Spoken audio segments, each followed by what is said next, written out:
चलो स्टार्ट करते हैं आज का lectures. So this is the third lecture of the chapter number 5 arithmetic progression, right. Last lectures के अंदर भी हमने a n is equal to a plus n minus one into d, ये फॉर्मूला बेस काफी सारे सम्स हमने solve किए थे।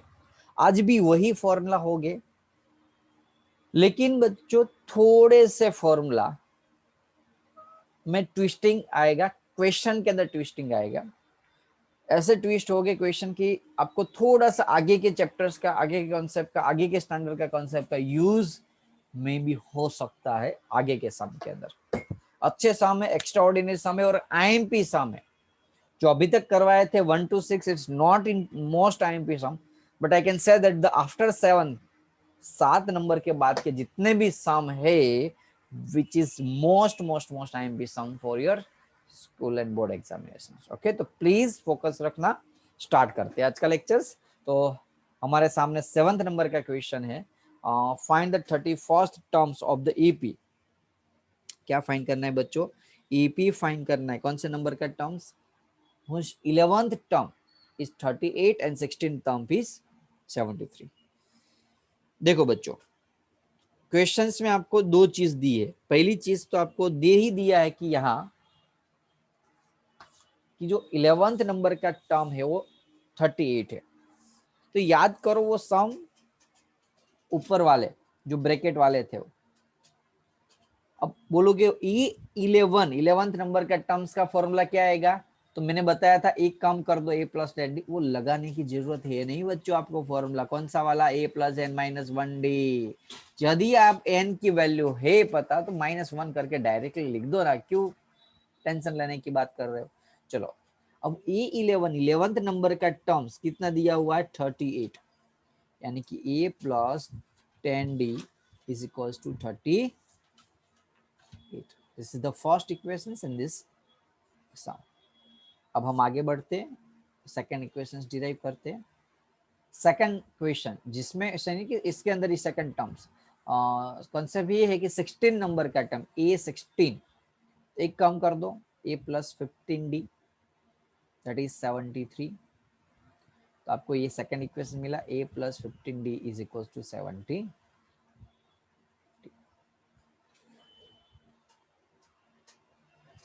तो बच्चों अब इस इक्वेशंस को एलिमिनेशन, सब्स्टिट्यूशन, क्रॉस मल्टीप्लिकेशन, कोई भी मेथड से आप सॉल्व कर सकते हो। ओके, एलिमिनेशन मेरे लिए और आपकी मनपसंद है, इसलिए हम एलिमिनेशन का सहारा लेंगे इसको सॉल्व करने के लिए। एलिमिनेशन मेथड तो आपको पता ही है कि ऊपर नीचे लिख दो। यदि सेम वैल्यू है तो मल्टीप्लाई करने की जरूरत नहीं है, अदरवाइज आप मल्टीप्लाई करके वैल्यू को सेम बना दो। साइन सेम है तो डिफरेंशिएट कर दो, यानी कि डिफरेंट निकाल दो। तो ई कट हो जाएगा, 15 में से डी जाएगा, 10d जाएगा तो 5d बचेगा। 73 माइनस 38 तो बचेगा बचेगा बचेगा बचेगा कितना बचेगा? 8.5 आई होप ये सही हुआ। यस सही है। ओके, तो इतना वैल्यू बच रहा है हमारा। तो 5d इज इक्वल टू 35, तो d इज इक्वल टू 5 7 जा, d की वैल्यू मिली आपको 7। कोई डाउट बच्चों यहाँ तक? Raise your hand. चलो d की वैल्यू मिल गई। अब हम क्या करेंगे? a की वैल्यू निकालेंगे। a की कैसे निकालेंगे? आपके सामने जो भी दो इक्वेशन है, a प्लस 10d 38, ये वाला और ये वाला, दोनों इक्वेशन में d की जगह वैल्यू डाल दो। जैसे कि मैं फर्स्ट इक्वेशन में वैल्यू डाल देता हूँ, a प्लस 10d की जगह 7 डाल दिया मैंने।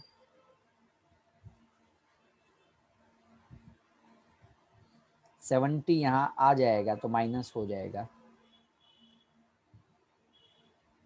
So a is equals to -35, not 35, not 35, 35 क्या?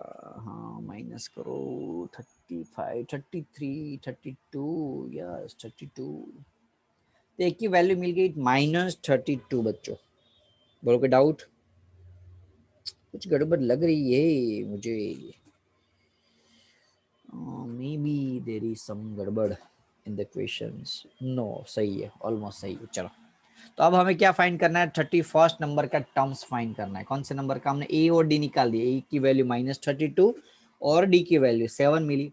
अब हमें फाइंड करना है 31st, A31 is equal to A plus 30D।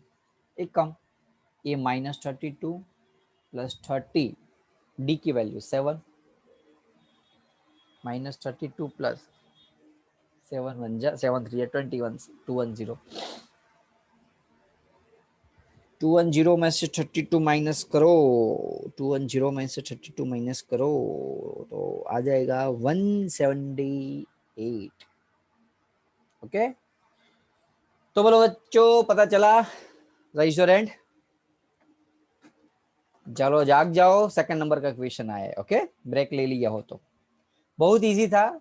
7th number का सम, 11th टर्म दिया था तो ए 11th का फॉर्मूला डाला, ए प्लस 10D। 16 टर्म दिया था तो 16 ए प्लस 15D। अब ये दोनों इक्वेशंस को सब्स्टिट्यूशंस करके सोल्व किया। यहाँ सोल्व करने के बाद बच्चों, एक मिनट, सोल्व करने के बाद डी मिला, डी की वैल्यू यहाँ डाल दी तो ए मिला, ये ए और डी की वैल्यू मिला कि a plus 31 is equal to a plus 30D। D के अंदर ए और डी की वैल्यू डाल दी तो ए 31 मिल गया। ओके, चलो 8 नंबर का एक एपी है जिसके अंदर 50 टर्म है, जिसका थर्ड टर्म 12 है, लास्ट टर्म 106 है। तो 29th टर्म फाइंड करना है बच्चों, बहुत इजी है, सेम टू सेम ऊपर वाला सम हुआ। देखो एपी है जिसके अंदर 50 टर्म है, तो थर्ड टर्म यानी कि A3, A plus 2D is equal to 12। Last term बोलोगे सर लास्ट टर्म कौन से नंबर का होगा, तो कॉमन लॉजिक, यहाँ टोटल 50 टर्म है तो लास्ट टर्म 50 नंबर का होगा कि नहीं। A प्लस 49D कितना दिया है 106। तो बोलो बच्चों कर लोगे, राइज योर हैंड यदि कर सकते हो तो, अदरवाइज करा दो। मैक्सिमम हाथ ऊपर हो गए तो स्किप करूंगा, मिनिमम हाथ ऊपर हो गए तो कराना पड़ेगा। राइज योर हैंड यदि जितने स्टूडेंट्स को पता चला,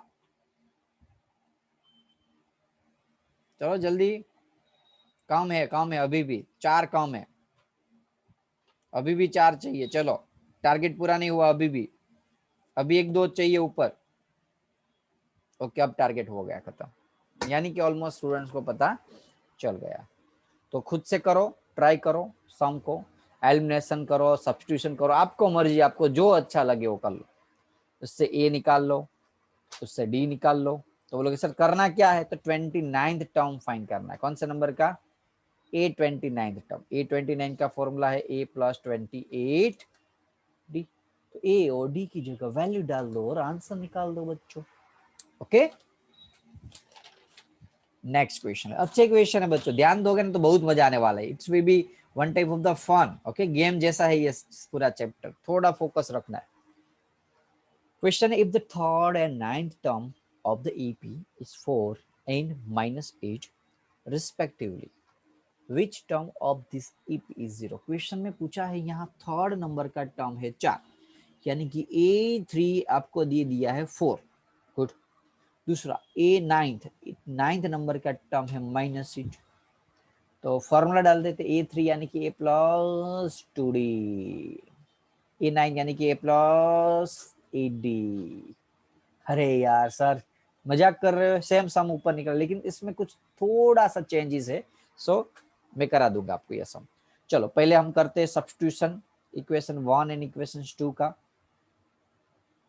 सब्स्टिट्यूट कर दो इक्वेशन 1 एंड 2।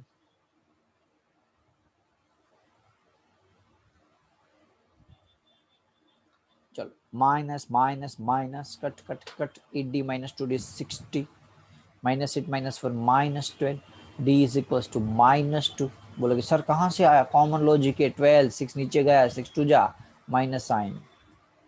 चलो D की वैल्यू 6 मिलने के बाद हमारा क्वेश्चन आगे बढ़ना चाहता है तो D की वैल्यू को डाल दो इक्वेशन नंबर 1 के अंदर। ये जो D की वैल्यू -2 मिली वो हम डाल देते हैं फर्स्ट इक्वेशन में बच्चों, डाल दो। चलो आराम से, जल्दी, धक्का मुक्की नहीं करनी किसी को डालने में। चलो 2 2 जा हो जाएगा -4, -4 इस साइड आएगा तो आंसर 0। बोलो सही है, पता चला, राइज योर हैंड। चलो एक गड़बड़ की है, चैटिंग के ऑप्शन में आंसर डालो, कुछ गड़बड़ की थी मैंने यहाँ जानबूझ के, डोंट वरी, जानबूझ के गड़बड़ की है। चैट के ऑप्शन में डालो क्या गड़बड़ की है, ए की वैल्यू क्या आएगी बच्चों। Very good very good, Ayushi. चलो तो आयुषी बोल रही है ए की वैल्यू 8 आएगी, तो सही भी है ना वो। क्यों सही है, -4 इस साइड आएगा तो +4 हो जाएगा, -4 आ जाएगा तो +4 हो जाएगा, 4 और 4 8 आएगा आंसर। ओके, तो जागते रहो तो एटलीस्ट पता चले सर कहाँ कहाँ गलती कर रहे हैं, वरना रॉन्ग भी सिखा दूंगा तो भी सीख लोगे। ओके, लाइफ में ऐसे ध्यान रखना है, सिखाने वाले तो हर रोज मिल जाएंगे, लेकिन रॉन्ग सिखा के चले गए तो चलो, यानी कि मैं जानबूझ के तो रॉन्ग नहीं सिखाऊंगा, डोंट वरी। ओके, आपसे ज्यादा आपका रिजल्ट के बारे में यदि कोई सोच रहा है ना, तो मैं हूँ, इतना ध्यान डाल दो माइंड में। ओके, शायद इसलिए आपको पता है कि समर में भी हमने वैकेशन नहीं दिया था, इस समर में वैकेशन नहीं दिया था इसलिए, जस्ट बिकॉज आपका ज्यादा से ज्यादा काम निकाला। आपको पता है मुझे कॉमन लॉजिक था, समर था, कोई बाहर जाने वाला नहीं था, घूमने वाला नहीं था, तो वैसे ही घर में बैठे, तो बैठे बैठे क्या करे, 2-3 लेक्चर खेल लेते हैं, तो खेल लिए लेक्चर्स, और वैकेशन नहीं दिया था। लेकिन दिवाली का वैकेशन सभी को मिलने वाला है, डोंट वरी। ओके, और पूरा वैकेशन मिलेगा 7 से 8 दिन का। ओके, 8 दिन का मिनिमम मिलेगा, एक आध दिन देखते हैं आगे पीछे कुछ लेक्चर भेज देंगे यदि आप बाहर हो गए तो। चलो, डी की वैल्यू, ए की वैल्यू मिल गई है, a + 2d is equals to 4 डाल दो अंदर। अरे यार क्या करना था, ए डी तो मिल गया, नहीं नहीं नहीं नहीं नहीं, रॉन्ग कर रहे हैं। यहाँ पूछा है क्वेश्चन के अंदर विच term of the AP is 0। कोई एक टर्म है इस एपी के अंदर जो 0 होता है, तो कौन से नंबर का, यानी कि ए एन का फॉर्मूला यहाँ डालना है और एन की वैल्यू निकालनी है। आपको पता है कि ए एन यानी कि टर्म तो आंसर 0 दे ही दिया है, लेकिन वो कौन से नंबर का है वो नहीं पता है, तो डालते हैं ए और डी की वैल्यू बच्चों। चलो, a -2n + 2 is equals to 0। 8 to 10 -2n इस साइड आएगा तो -10, तो n is equals to -10 -2 minus minus +2 5 या 10, तो n की वैल्यू मिली 5। कोई डाउट? राइज योर हैंड यदि पता चला तो, यानी कि 5वें नंबर का टर्म है जो आंसर 0 आ रहा है, यानी कि यदि ईपी 1 2 3 4 5वें नंबर का आंसर आ जाएगा 0। जब भी ऐसे टर्म पूछे ना कि कितने नंबर का टर्म होगा, कितने नंबर का टर्म ऐसा होगा, तो वो हर बार हम एन की वैल्यू फाइंड करेंगे, ध्यान रखना। और यदि ऐसा पूछे कि 15वें नंबर का टर्म कितना होगा, तो कितना पूछे तो ए एन, और कौन सा पूछे तो एन। फिर से रिपीट कर रहा हूं, कितना पूछे तो ए एन, कौन सा पूछे तो एन, यानी कि बोलेगे कौन सा नंबर का टर्म 100 होगा तो एन, और पूछे कि 100वें नंबर का टर्म कितना होगा तो बोलेगे ए एन। बोलो कॉन्सेप्ट क्लियर बच्चों? Okay, 17 term of the AP is exceeded 10th term by 7। अब बोलेगे सर क्या दिया हुआ है पता नहीं चला, देखते चलो।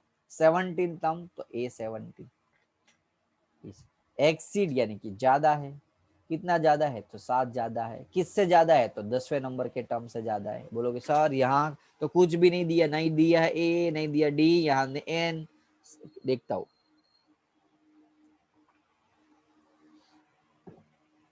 फिर भी एक जादू करके मैं इसका आंसर निकाल दूंगा। कैसे? पहली चीज तो मैंने जो दिया था क्वेश्चन के अंदर उसका लिख लिया बस वैसे, कि 17 टर्म है, वो कितना है तो 10th टर्म से 7 ज्यादा है बस। हम बोलोगे सर A17 का फॉर्मूला तो A + 16D, A10 का फॉर्मूला तो A + 9D और +7। खचप खचप, ये गया 19। वैसे भूख लगी होगी मुझे पता है आज आपको, तो 9D यहाँ आ जाएगा, माइनस हो जाएगा, तो बोलोगे 7D बच्चा, 7D इज इक्वल टू 7, तो D इज इक्वल टू 1। मिल गया आंसर। क्या सर आपने कमाल कर दिया, इतना छोटा आंसर था। यस, मैंने कमाल नहीं किया वैसे सर, हर एक क्वेश्चन में यही, यानी कि कोई भी फैकल्टी उसको ऐसे ही सॉल्व होता है। Okay, don't worry. लेकिन ध्यान रखना, ऐसे सम पूछ ले तो मार्क्स गवाना मत, ऐसे छोटे छोटे समों में ज्यादा ज्यादा मार्क्स खींचना आना चाहिए आपको। नेक्स्ट, यदि कोई डाउट हो तो बता दो बच्चों, अदरवाइज मैं आगे बढ़ू। यदि आपको कुछ भी डाउट हो, कोई भी सम में फिर से समझना हो, 10 बार ने 1000 बार भी समझ, बोलोगे सर आपने बोला था 1000 बार समझा दो, चलो, तो ऐसा इन प्रैक्टिकल चीज कभी भी बात मत करना, प्रैक्टिकली बात करना। किनके मैं बोल तो जाओ यार 1000 बार सिखा दूंगा, तो क्या 1000 बार सीख लोगे आप? मैं तो सिखा दूंगा, यदि आपकी कैपेसिटी हो तो बोलो चलो। क्योंकि मेरी कैपेसिटी रही 1000 क्योंकि आपसे पैसे लिए तो समझाना तो पड़ेगी, वो भी इस कलयुग के टाइम पे। ओके चलो, 11th नंबर की क्वेश्चन ले लेते हैं। Which term of the AP, question है which term of the AP, एक minute, will be 132 more than its 54th term. फिर से रिपीट कर रहा हूं question, which term of the, ये एपी दिया हुआ है तो पता नहीं ये उस एपी का कौन से नंबर का टर्म, तो हम एंड टर्म ले लेते। ये जो एपी है उसका एंड टर्म, एपी में वैल्यू डाल देते, पहले ए की वैल्यू 3 और डी की वैल्यू 15 माइनस 3 तो 12, तो ए और डी तो पता चल गया इसके अंदर। अब विच टर्म, विच पूछा है कि पता ही नहीं है तो अननोन टर्म ले लिया। Will be 132 more than its 54th term, more than यानी कि ज्यादा, कितना ज्यादा तो 132, किससे ज्यादा तो 54th टर्म से। बोलो सर उसमें तो बहुत इजीली कर लिया था हमने, क्योंकि यहाँ पता था कि ये 17 नंबर का टर्म है, ये 17 नंबर का टर्म है, यहाँ कैसे शॉर्टकट यूज करोगे? तो देखो मुझे पता नहीं कहाँ से कैसे सोल्व करना, लेकिन हमारा काम है कि लिखना, यदि फॉर्मूला याद है तो फॉर्मूला लिख दो बच्चों, बस कर दिया। आपको पता है इसका, अब ए एन था तो ए एन का डाला, A54 तो नॉन टर्म है तो 53D। समझ में आ रहा है मैं क्या कह रहा हूँ बच्चों? तो देखो ए तो बेचारा वैसे ही कट कट हो गया। डी, डी दिया हुआ है यहाँ कितना, 12, डी दिया हुआ है 12, तो डाल देते 12।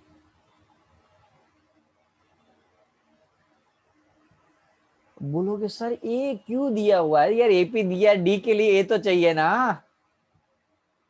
कॉमन लॉजिक ये, सेकंड टर्म में से फर्स्ट टर्म माइनस करोगे तो डी मिलेगा। अब यदि फर्स्ट टर्म ही नहीं होगा तो डी कहां से आएगा? कॉमन लॉजिक है, बेटा होने के लिए बाप की जरूरत पड़ेगी ना, बाप ही नहीं होगा तो बेटा कहां से होगा, ऐसी चीज आप बोल रहे हो। ओके, 15 माइनस 3 तो 12 आएगा, 12n minus 12 is equals to, बोलोगे सर डी डी डी यहां से उठा के डाल दो। सर ऐसा नहीं कर सकते, डी डी खचक खचक, नहीं नहीं नहीं नहीं नहीं, ये कभी भी ऐसी गलती मत करना, ध्यान रखना। बोले सर ए खचक खचक किया, डी क्यों नहीं किया? डी किसी के साथ ऑलरेडी है, डी है ना वो किसी के साथ है, किसी के साथ यदि हो ना उसको चाले नहीं करते किसी से। ओके, इससे शैतानी करोगे तो ये आपके पीछे पड़ जाएगा। यहाँ डी के साथ कौन है? 53 अकेला है ना, अकेला, उसको ही कट कट करो। किसी के साथ कोई चीज हो उसको हैरान मत करना कभी, ध्यान रखना। लाइफ में एक इंपॉर्टेंट सीख दिया आज मैंने आपको।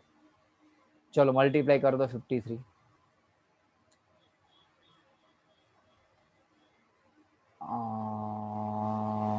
12 इंटू 53 करो। यदि कैलसी आजू बाजू मोबाइल तो होगा ना यार आपसे, वैसे कहाँ पेपर देख के लिख रहे हो, तो देख कर लो कैलसी से मल्टीप्लाई। चलो, पेपर भी मोबाइल में से दिखते तो कैलकुलेशंस यानी कि ये मल्टीप्लाई भी मोबाइल से ही कर लो ना। ओके चलो, इसका आंसर आ रहा है 132, 6648। अब ये 12 ऊपर चला जाएगा, यानी कि सॉरी यहाँ, अरे यार ये ऊपर क्यों नहीं जा रहा है यार। Okay, 12n is equal to 648 plus 12, तो उसमें 12 ऐड करेंगे तो 660, 660, तो 12n इज इक्वल टू 660, तो n is equal to 6660 divide by 12, half 6 half 3, वैसे डायरेक्टली करो ना, चलो कर देते डायरेक्टली। 12 5 जा 60, 6 12 5 जा 60, तो n की वैल्यू मिल गई 55, तो आंसर मिल गया। बोलो बच्चों पता चला, राइज योर हैंड। यदि पता चल रहा है तो ईच एंड एवरी स्टूडेंट्स अपना हाथ ऊपर करो, चलो फटाफट जल्दी। ईच एंड एवरी स्टूडेंट्स, कोई भी स्टूडेंट बाकी नहीं रहना चाहिए। वैभव, झील, आयुष, कुंज, ईच एंड एवरी स्टूडेंट्स। यदि जिस स्टूडेंट्स ने ऊपर आप ऊपर नहीं किया होगा उसको मैं यहां से रिमूव कर रहा हूं, चलो जल्दी। ओके, तो इजी था क्वेश्चन 11 नंबर। सर अब नहीं पता चला तो भी बल जबरी से ऊपर हाथ करवा रहे हो। अब वो डिपेंड कर रहा है आपके ऊपर। नहीं पता चला तो मुझे बोलो नहीं पता चला। मैंने तो पूछा कि आपको पता चला, तो आपने बोला हाँ, तो बस खत्म, मैं तो आगे बढ़ जाऊंगा ना। नहीं पता चला तो इट्स योर रिस्पॉन्सिबिलिटी कि मुझे बताना चाहिए ना। मेरे को ऐसा तो हो नहीं कि मुझे पता चल जाए कि कितने स्टूडेंट्स को पता चला और कितने स्टूडेंट को नहीं चला। ओके, ध्यान रखना ये चीज। चलो, इससे important and IMP questions, extra ordinary questions है, थोड़ा फोकस रखने की जरूरत पड़ेगी इस सब में। क्वेश्चन है, two AP have the same common different, the difference between their 100 term is 100। बोलोगे सर क्या कह रहे हैं ये लोग। Two AP have the common difference, difference between their 100 terms is 100, and what is the difference between the 1000 term? कोई बात नहीं, टेंशन मत लो, इजी है ऐसे। ओके, आपको कंफ्यूज करने के लिए इतने बड़े बड़े वैल्यू दी है। मैं आंसर बताऊं, आंसर बता दो सभी को। आंसर 100 आएगा, चेक कर लेना। एटलीस्ट 100 ने, ये 1000 के जगह यदि 10 लाख भी होता ना तो आंसर 100 ही आता है। ओके, याद रखना। अब बोलोगे सर कैसे, चलो प्रूव करते हैं।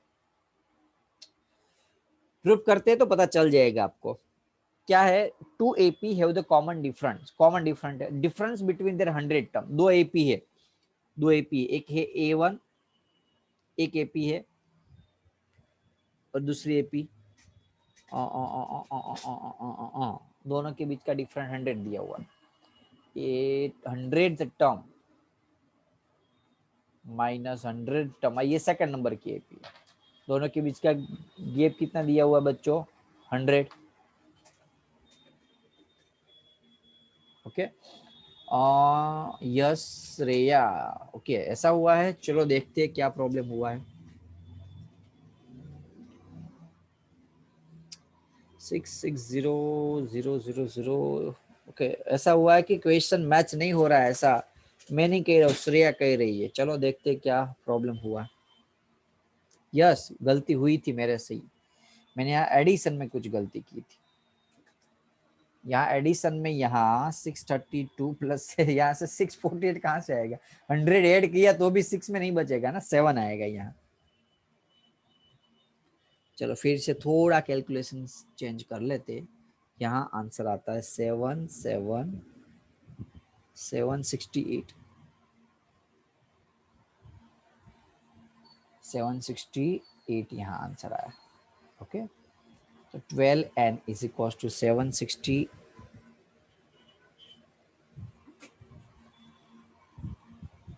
12n 768 plus 12। ओके, एक्चुअली ऐसा बेटा यहाँ मैच नहीं हुआ है सम, 55 आंसर नहीं आ रहा है। तो अच्छा हुआ, चलो देखा, एटलीस्ट पता चला।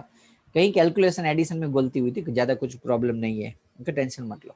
628 और 8, अभी भी कुछ गड़बड़ लग रही है, कहीं तो गड़बड़ की है, पता नहीं, हाथ में नहीं आ रही है एडिशन की भूल। 880, तो अभी गड़बड़ हुई है, एडिशन फिर से करना पड़ेगा। चलो कर बात, फिर से पूरा एडिशन में खुद करता हूँ, आपके भरोसे नहीं रही ना। चलो, और आपने बोला था, मैंने लिख दिया था।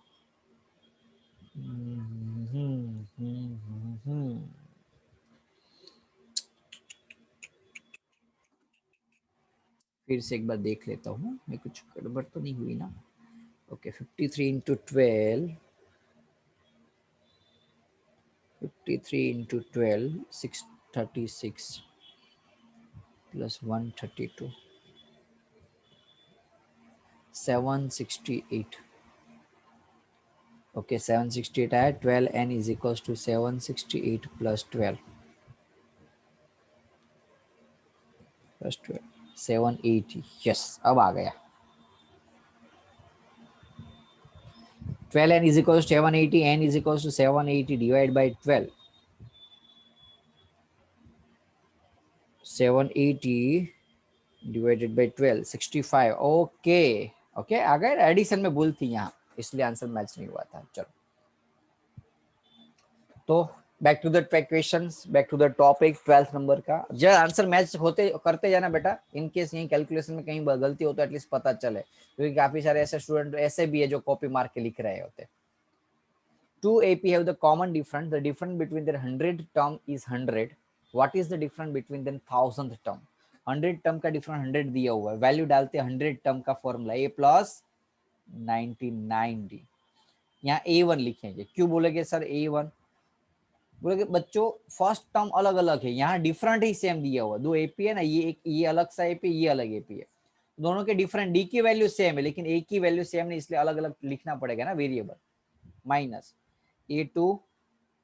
अब बोलेगे सर यहाँ क्यों डी डी लिखा? क्योंकि यहाँ कॉमन डिफरेंस सेम दिया हुआ है, इज इक्वल टू 100.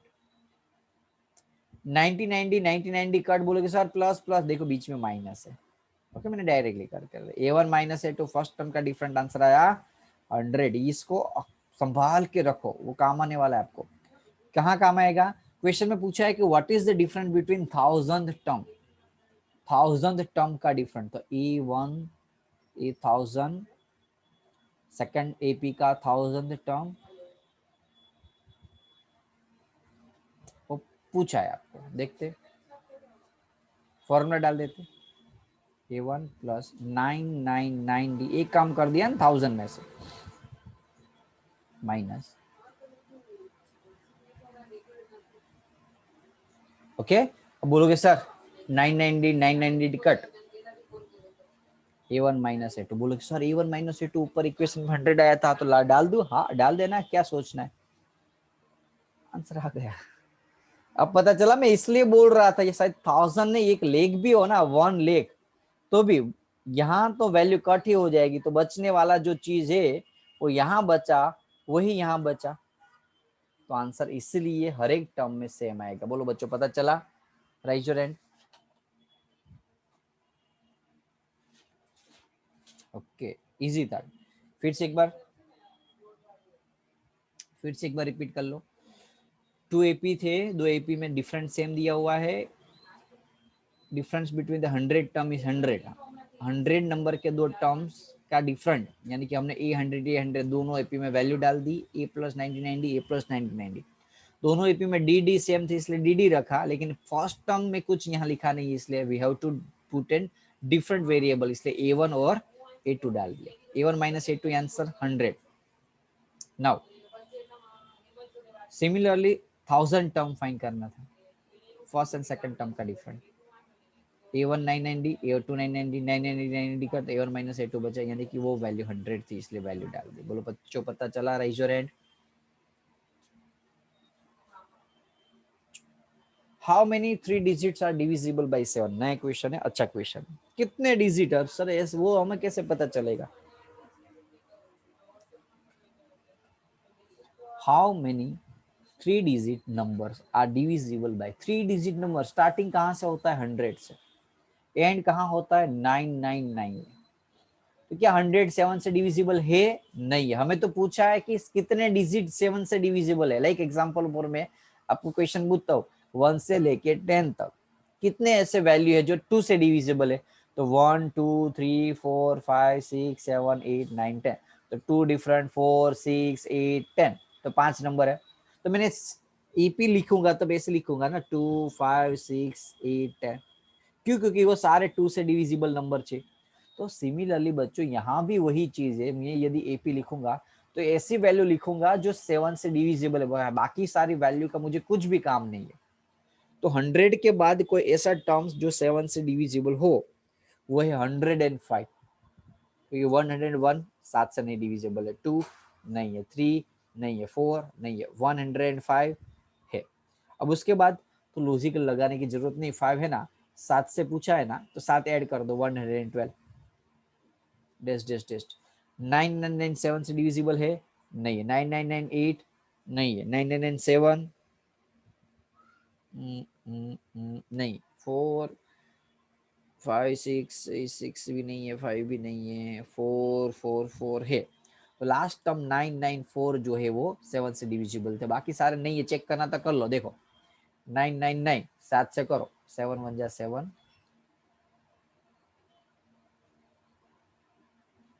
हुआ नहीं हुआ। ऐसे 8 हो तो भी, 8 हो तो भी नहीं होगा। कब तक होगा, यहाँ 4 होगा तो यहाँ मैं 4 डालूंगा, पता चला, इसलिए मैं 994 लिखा डायरेक्टली। आप चाहो तो ऐसे भी कैलकुलेशन कर सकते हो खुद से। तो ये आपका एपी मिल गया। बोलोगे सर इसमें पता कैसे चलेगा कितने टर्म्स है, क्योंकि यहाँ पूछा है कि हाउ मेनी, ये एक नंबर, ये दो नंबर, ये कितने नंबर का होगा वो पता चल जाए तो पता चल गया एन की वैल्यू, यानी कि एन फाइंड करना है फाइनली। ये हमें दिया हुआ है 105। वीडियो बंद रखो प्लीज। डिफरेंट डी, 12 में से 5 निकालूंगा 7 बचेगा।